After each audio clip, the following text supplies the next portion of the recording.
আমি আর সাকিব আমরা কিন্তু দুজন ডিসিশন নিয়ে এটা করেছি। একই অকেশনে তো খুব কথা বলার আমাদের তো সেই টপিকটা নেই। ঢাকায় সিনেমার স্বনামধন্য চিত্রনায়িকা শবনম ইয়াসমিন বুবলি এবার ঈদে মুক্তি পেয়েছিল তার দুইটি সিনেমা। তবুও সবকিছু পেরিয়ে আবারও সে এলো ব্যক্তিগত আলোচনায়। বুবলি নায়ক শাকিব খানের বিপক্ষে মিথ্যাচার করেছে এমনই মন্তব্য করেছে শাকিব খানের পরিবার।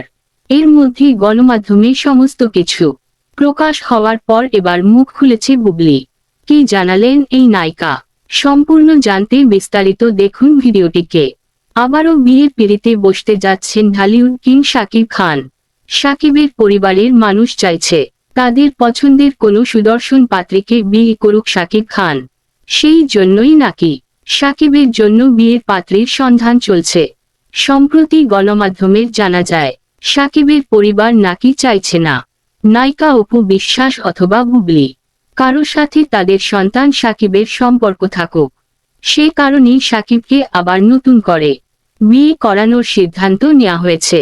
কিন্তু কিছুদিন আগে মিডিয়াতে বুবলির মন্তব্য করেছে শাকিব খান এখনো তার বৈধ স্বামী, কিন্তু শাকিব খানের তৃতীয় বিয়ে সম্পর্কে কোনো কথা বলতে রাজি হচ্ছে না বুবলি।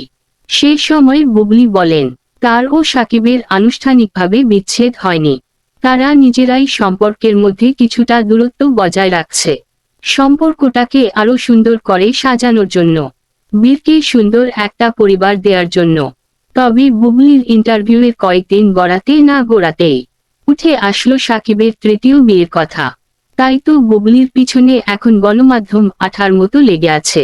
বুবলির কাছ থেকে জানতে চায় তার মনোভাব। যদি সত্যিই শাকিব বুবলি এখনো স্বামী স্ত্রী হয়ে থাকে তাহলে কেন উঠে আসলো শাকিবের তৃতীয় বিয়ের কথা?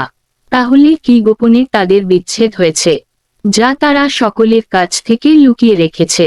বিশেষ করে বুবলি নিজের ডিভোর্সের কথা জানতে দিতে চায় না কাউকে।